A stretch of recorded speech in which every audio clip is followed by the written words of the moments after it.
Be really difficult for families dealing with some serious health issues like a new cancer diagnosis. So joining me now is Swedish oncology nurse of 33 years in the profession, so just tons of knowledge here, and founder of Ladybug House, Suzanne Gywnn. Thank you so much for joining us. So we just want to start. We were talking a little bit about some of the things happening, but first let's just talk about when a family member is dealing with one of these health issues like cancer, maybe a diagnosis that happens right before Christmas time. What advice can you give to a family dealing with something like that?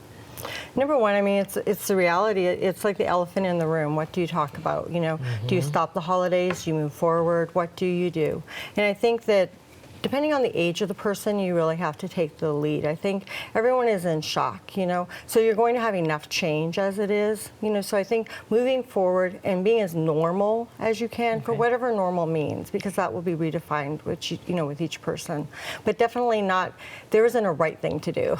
So for every person, it's just really following your lead. When you first get diagnosed, it's a very, very busy time. You have lots of appointments and lots of things to do. So I think the more normal you can keep your routines and the more normal you can keep your home life, the better that will be.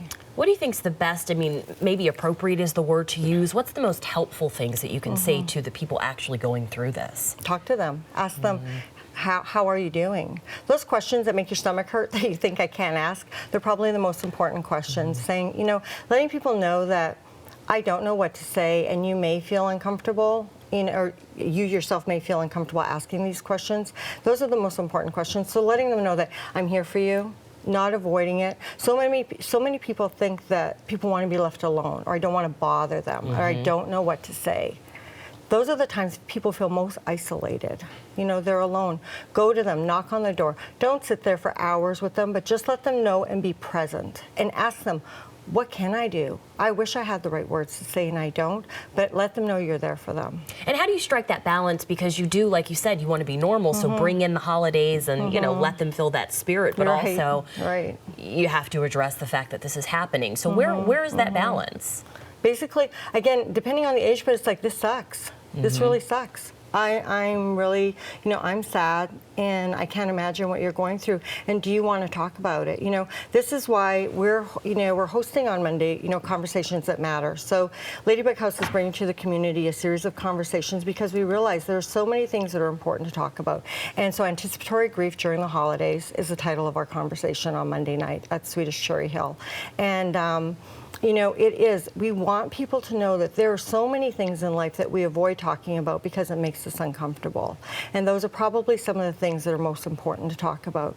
And this is it. You know, we're a society now where we disassociate from people because we disconnect. You know, we're on our phones, we're on our computers. We don't have those face-to-face conversations. Sometimes just sitting with your friend and being there and being present with them is what they need. You know, get that blanket and go watch a movie and fall asleep on a couch with a good friend. Yeah. Okay, so let's talk about this event just a little more in detail. How can people participate? What exactly is going to be, you know, that experience of people do venture out? Right. Well, like I said, I'm the founder of Ladybug House. We're working to build the first children's pediatric palliative care home offering respite and end-of-life support to families. And we realized during this time so many families shut down. So we're starting a speaker series called Conversations That Matter. And Jerry Haynes will be at Swedish Cherry Hill on Monday night at 5:30, from 5:30 to 7. We're really fortunate that the Leukemia and Lymphoma Society has partnered with us to bring this, and Swedish has given us a place to hold the event. So show up 5:30, sit there, listen and learn, and we will be there to help, you know, offer you some resources and support and answer some questions for you. We want to let the community know that we are a community. We need to work together. We need to remember who our neighbors are. And before I let you go, I just want to touch upon the fact that we were talking about during the commercial break that there are only 2 hospice for, you know, pediatrics in the country. I mean, that's devastating. Yes, in San Leandro, California, and Phoenix, Arizona, a lot of hospitals offer great palliative support.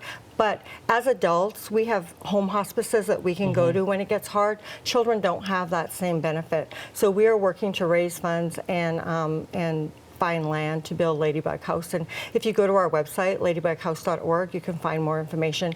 And I would be glad to talk to anybody who's interested. Such important work that you were doing, and we are glad that you were doing it, Suzanne. Thank you for being with us this morning. Still ahead, winter weather conditions. We are watching those temperatures. It could reach the